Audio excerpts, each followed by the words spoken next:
privilege to deliver the eulogy of Uncle Jim. We're here today to celebrate the life of James Armstead, my dear uncle, my mother's brother. Uncle Jim was a multi-dimensional man. I was very lucky to know him. He was compassionate and caring, very caring.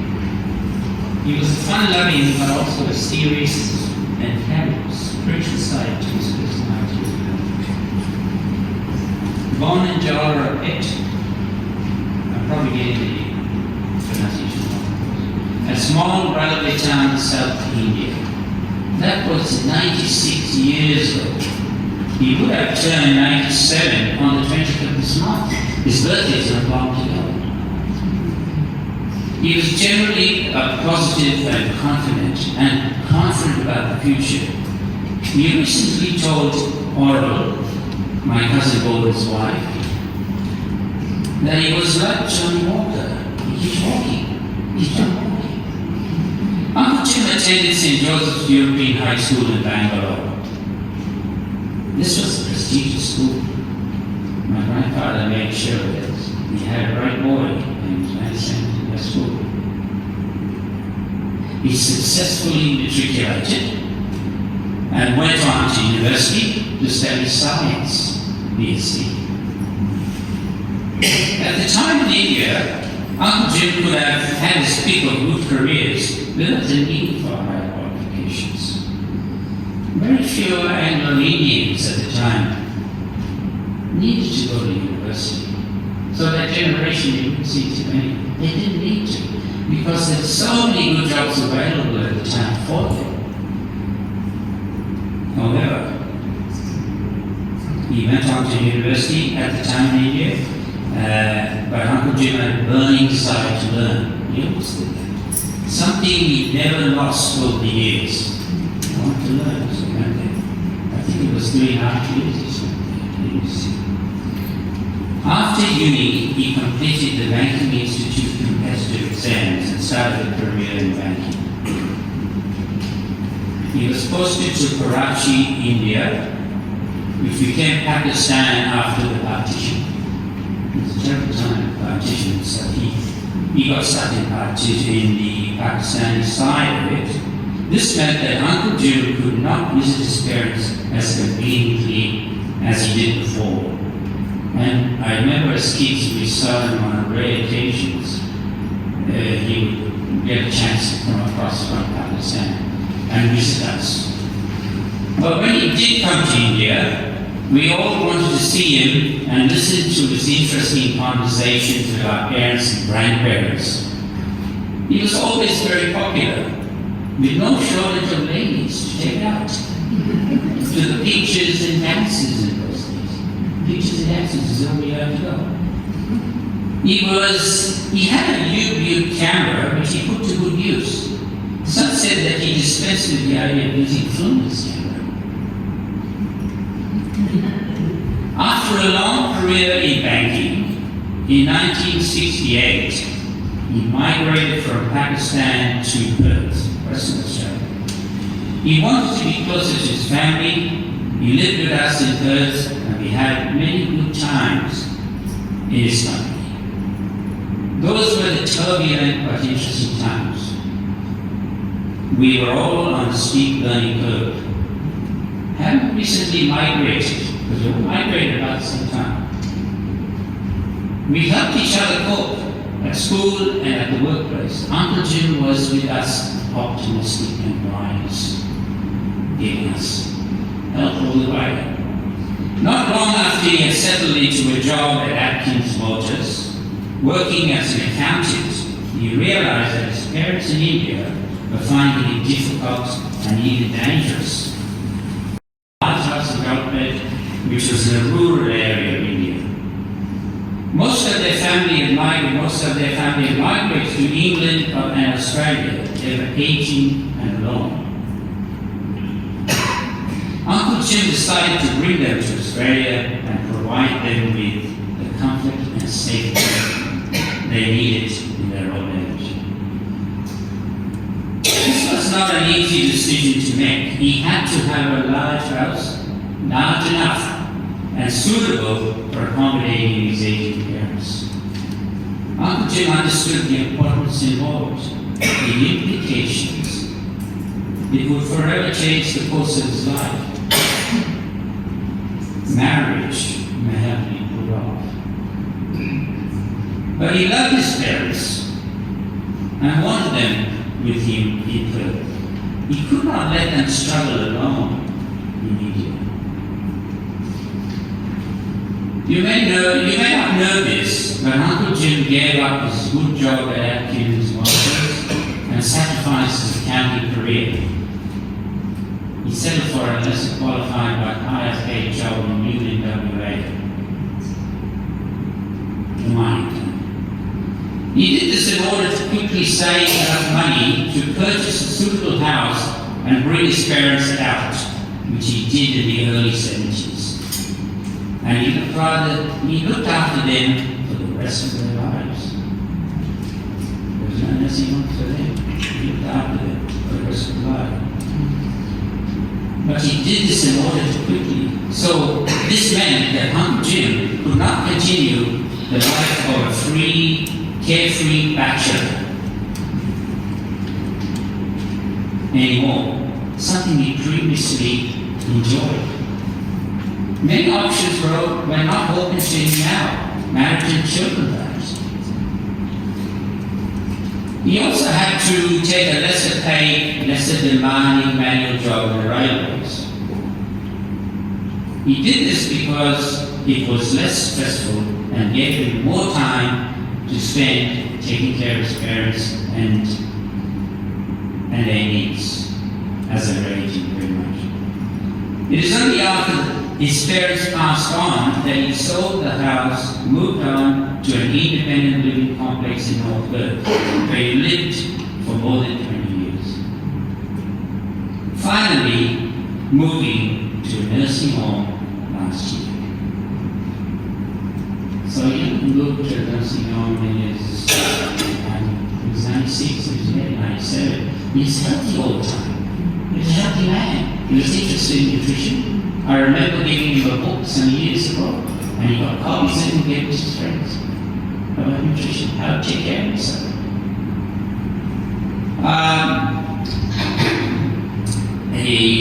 In the complex, Uncle Jim became very popular with the age residents. He joined them in celebrations and organized events, adding laughter and good humor. That was another dimension of him. He was not always a serious man. It's a fun guy. He knew how to have fun. Uncle Jim used many skills. To make life easier complex. He went out of his way to help his neighbors cope with minor plumbing, gardening, and household items repaired. He didn't guarantee his work, of course. But he did have a good toolkit. He also helped them cope with their electronic devices, phones, computers, iPads. 80 people, they had trouble. They were trying to do banking, etc. And there's Uncle Jim, walking around helping everybody, showing his magnanimous helper. One of the ladies in the complex told me, this is where we visited, they told me that they will miss Uncle Jim very much. He was much liked by everyone, she said, and there were other people there who agreed with her. He was not only a good neighbor and helper, but also a good friend. Yes, Uncle Jim had many friends at the complex. He would surely be missed there. This may surprise you about Uncle Jim. He enjoyed a very active social life with his friends, which included many close lady friends from the main class that he belonged to. He visited, he belonged to. These including balls, cards, dancing, even looks medals and trophies, which he was so proud of. He put it up on his mantelpiece. And every time he visited, Rodney would put his frames everywhere. It was sad when Uncle Jim started falling. So about 96, at the end of 90, he started falling down. He couldn't believe it. He didn't believe that. He thought he was going to go a lot longer. Was he started healthy? Never took pills or potions or anything. He was sad that he started falling. He became confused and was losing his ability to continue living in his house at the complex. His kidneys lost finally. Many of us helped him with doctor's visits and other tasks, but he needed to go to a nursing home soon. They realized that. That's possible. This is where Mary, Grady, and Carolyn went the extra mile to get him a place in the nursing home that he liked. Carolyn especially played a pivotal role. Many family members visited and helped Uncle Jim. But in particular, I should mention Mary and Alton. Uncle Jim would want me to do that. They played an important role in helping Uncle Jim cope.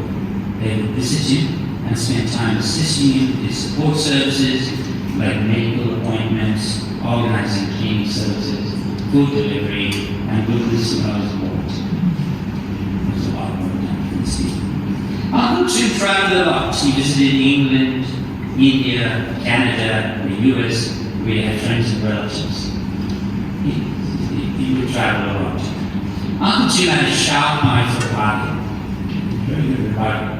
I remember him telling us a story about his travels, that on one occasion, when visiting India, he stayed at a hotel that was recommended to him. It turned out that the bed was ridden with vicious bedbugs. Suffice to say, he never went there again on his next visit. Uncle Jim really loved his family and spent many happy times with them over the years. He rarely missed a birthday party and always looked forward to meeting family members, enjoying good conversation, laughter. So was the center. He kept up with the latest technologies, iPads, iPhones, computers, laptops, whatever the younger generation were using. He represented the generation, most of all, he represented the generation of our parents, with connections to our grandparents, a generation that is fast disappearing, sadly. He was good company. He brought wisdom and good-natured humor to our gatherings. We will, as our children will, miss him very much. Uncle Jim also liked to prepare special recipes, samosas, and bring them to get together. That was his famous samosas. I'm already salivating. Salivating on the screen. And samosas. And bring them together. His carrot halwa in particular stood out as a delicacy worth mentioning. Carrot halwa. He worked hard to replicate Nana's recipes, but struggled with interpreting Nana's instructions, which included use lots of tomatoes, lots of ghee, throw in a bunch of chilies, and a pinch or two of salt. Nana's recipes were not cooking 101. You might think that. She expected a level of culinary sophistication and nuance, and a friendship in the fun and heart of Magnolia cooking. You needed this before you tackle the jalapala or albas. But Uncle Jim loved learning. So you dabble in it. Many people may not know the side of Uncle Jim. He was also a very spiritual man. He developed and deepened his understanding of spirituality and his religion as he grew older. Perhaps this was the dimension that helped him sustain an equilibrium in his everyday life. As the Buddhists would say, he was a level man in the Christian sense. Alvin and his family especially made every effort to always include Uncle Jim in family celebrations. Uncle Jim understood this gesture and appreciated it very much. Even at the last day of his life, he enjoyed his favorite meal with Alvin and family body. The staff at the nursing home commented on how happy Uncle Jim was on his return from the Indian restaurant. He was at peace. He settled down soon after he passed away.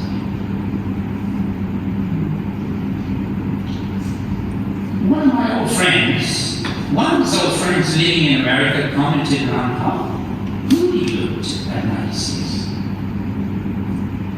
Looking at his photos, surely this was due to his good disposition and caring ways. Uncle Jim lived on his own terms. He was a good man. And he lived a full life with his family and friends. All we can do is to hold on to the precious memories of happy times we shared. May God rest his soul and grant eternal peace.